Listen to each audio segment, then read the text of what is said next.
Pokemon Ranger! I choose you!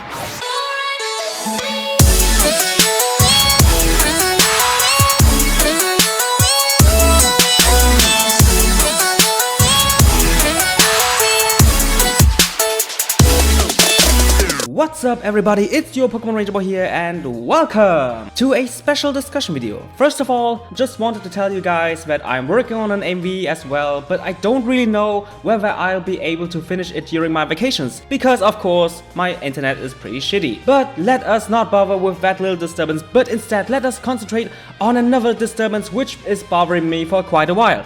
You see guys, after I made these controversial videos where I showed that in my opinion Red is not the perfect trainer, I decided yeah, why not explain in detail why I don't agree with Red's fanbase. So let's answer one specific question in today's video. Is Red actually a good main protagonist? And if not, what makes Red so overrated? For the most part I will take a closer look on the origin story of Red, and I'll try to find an answer by analyzing his behavior, his battling habits and his relationship to his environment. So let's dive into the first main topic, which is... If you really take a closer look on Red's circle of friends, you will immediately find out one thing.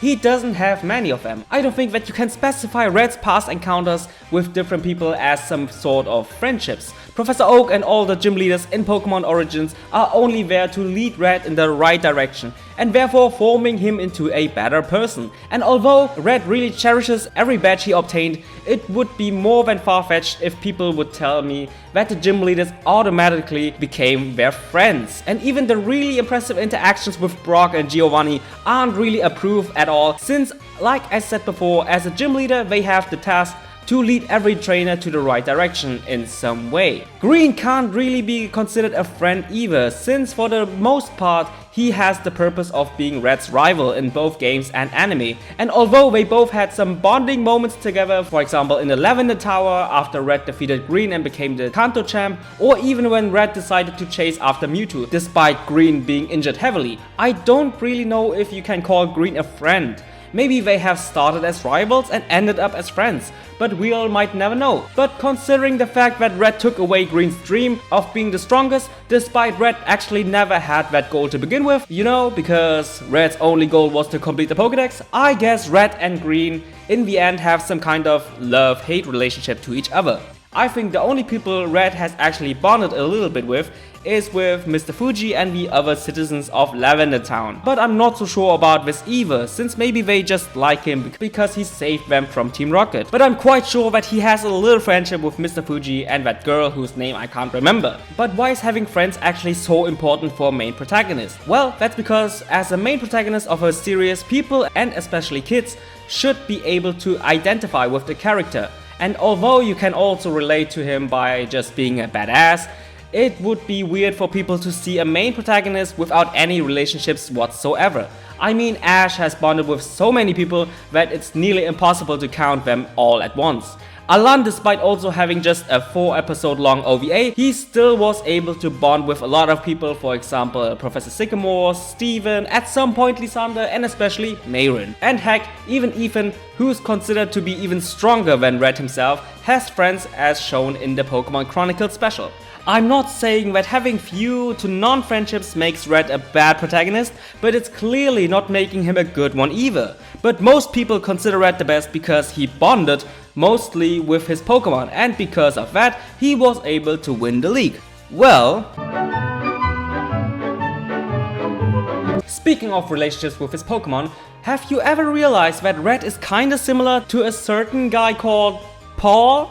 They both have a main Pokemon as their main star of the team, and they both barely are interacting with any other people than their rivals or people who want to lead them to the right direction. But what makes Red even more relatable to Paul is the fact that they both have the same battle philosophy.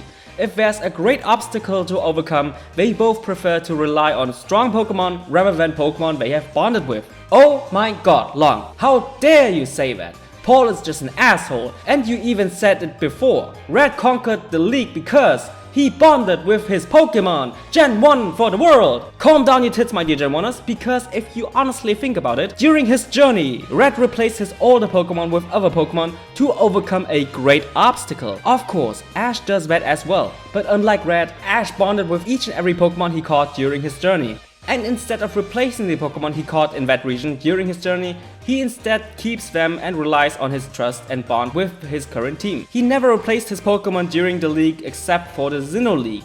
But even the Sinnoh League is another good proof of Ash's bond with his Pokemon. He intentionally used the same Pokemon he battled against Paul in the past, to show Paul that deep trust in his Pokemon is more important than gathering up strong Pokemon.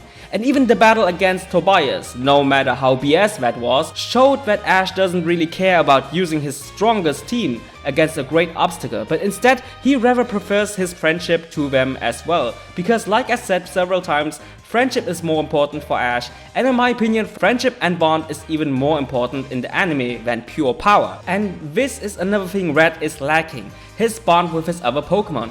Throughout his journey, he always replaced his weak Pokemon with strong ones, and even his final team, who he has supposedly bonded with to win the league, even they have been replaced after Red decided to chase after Mewtwo. You can see that during his search for Mewtwo. He definitely just kept two of his champion team with him, his Charizard and his Lapras, although Lapras' main function might have been only for transportation. But considering the fact that he used Articuno against Mewtwo, we can assume that he used Zapdos and Moltres as well, which means that he replaced 3 of his 5 bonded Pokemon to overcome Mewtwo. Of course, it's kinda logical to use powerhouses against another powerhouse, but it doesn't have to be this way.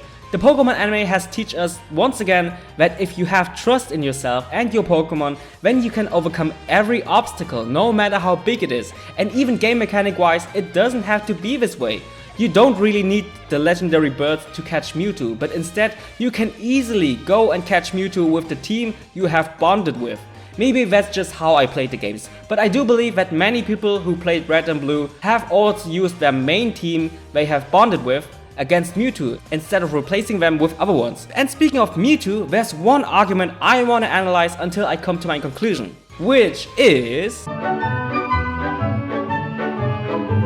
At one point in the origin story, Red decided to capture Mewtwo to complete his Pokédex, but a lot of Gen 1er and people without brain cells think that Red defeated Mewtwo because of skills and due to his bond with his Charizard. It's undeniable that Red and Charizard have a deep bond with each other, nearly as deep as Ash and Pikachu. But was that bond deep enough to defeat Mewtwo? Well, it was more luck or coincidence, rather than skills which took out Mewtwo. You see, the Pokemon origin story and mechanics are mostly based on Gen 1 games. But if you really consider Red the best trainer of all time, then would there have been a possibility for Red to defeat Mewtwo without the Mega Stone? Clearly no. In fact, Charizard would have been destroyed by the legendary Pokemon alongside Red if it wasn't for the Mega Stone.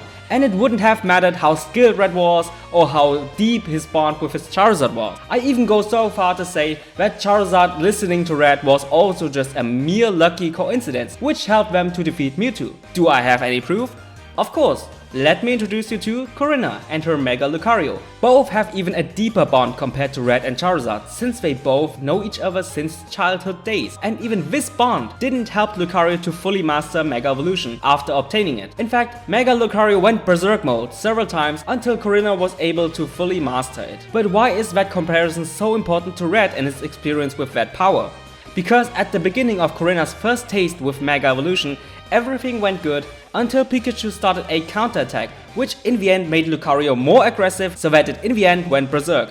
And even against her grandfather Gherkin, it was the same thing. At first Lucario listened to Corinna, but after Gherkin's Lucario started a counterattack, Lucario then went berserk once again. So if there would have been something going horribly wrong in the Mewtwo vs Mega Charizard fight, then there was a high possibility that Charizard also would went berserk. And even if that berserk aspect only would refer to Corinna's Lucario, which I don't really believe, then there's still a chance that after Mega Evolution Charizard would not listen to Red, since Mega Evolution is also considered an evolution, like the name already tells. And it has been stated several times in the anime that Pokemon sometimes change their personality a lot after evolving. A certain someone's Charizard would agree with me. But we also witnessed that change in personality from Pokemon like for example Brock's Ludicolo, Dawn's Mamoswine, and even to a certain point Ash's Tepig, because when it battled against its former trainer Seamus, it still respected him, although being mistreated in the past. But after evolving into Pignite, it completely lost that feeling towards Seamus and instead gave him what he deserved, a flamethrower. I believe that Charizard not going full berserk is because, first, Mewtwo was caught off by surprise by that power, and since in the Origins anime Mega Evolution never existed before, and therefore Mewtwo never has seen that power before, it couldn't really prepare itself for that power, unlike Ash and Pikachu who were able to prepare themselves for their battle against Mega Lucario. And secondly, one of the main purposes of Pokemon Origins was to promote both the Gen 6 games and the Pokemon XY anime, and therefore to successfully promote both of them, they put Mega Evolution into the Gen 1 based anime. So if Origins hadn't been published at the time of Gen 6, would Red have been able to defeat Mewtwo without Mega Evolution? We might never know, but it's most likely not possible. So after all these arguments, what kind of conclusion does this lead us to? Is Red a good or a bad protagonist? And is he overrated? No, he's still a good protagonist. I mean, he saved the people from Team Rocket and even opened Giovanni's eyes. He can't be a bad protagonist, and he's not overrated as well. It's still impressive how Red, despite never aiming for it in the first place, was able to conquer the league. And even despite having luck defeating Mewtwo, it's still an impressive thing to do, because Mewtwo till this day is one of the strongest Pokemon of all time. So long, what's actually the purpose of this video? Are you turning into a Gen 1er? Oh hell no! I never will be like that species called Gen 1er, and that leads me to the one thing which makes Red so overrated. It's his fanbase. His fanbase, who are either Gen 1er, 12-year-olds or 12-year-olds stuck in the body of a 30-year-old. They are the thing which makes Red overrated, because unlike other people, they are unable to see the flaws which Red and other Gen 1 related things have. Don't get me wrong, I don't hate Gen 1 itself, because it was also part of my childhood and I cherish that part as much as most Gen 1ers do. But there are also so many flaws when it comes to Gen 1. Game mechanics of Gen 1 weren't that perfect. For example, switching full boxes and a backpack which actually can get full and therefore drive you fucking mad. Misty, who has flaws, endless flaws, and no need to worry, she deserves a video on her own, and that will be coming soon as well. And of course, Red has flaws as well. But Gen 1er are not able to see all the flaws, because all these things are connected to their beloved childhood where everything was perfect, and if someone with a decent amount of brain cells and logic are attacking their childhood, then they get butthurt. So, a message to all you butthurt people out there: you have all the right to call Red the best trainer of all time, because in the end it's your opinion. But don't state your opinion without any logic or reasoning, and don't come with arguments like Red is the best because he's the champ, or Red is the best because he defeated Mewtwo. Bullshit! Give some reasons, take off your nostalgia glasses, try to argue, try to explain, learn some proper English, just kidding, and act mature, instead of praising Red and everything Gen 1 related as some kind of godlike experience. But because it's the internet, I guess I'm expecting too much. So guys, I really hope you enjoyed this little video, or maybe you can call this a rant, and see you guys in my comment section down below. Bye guys!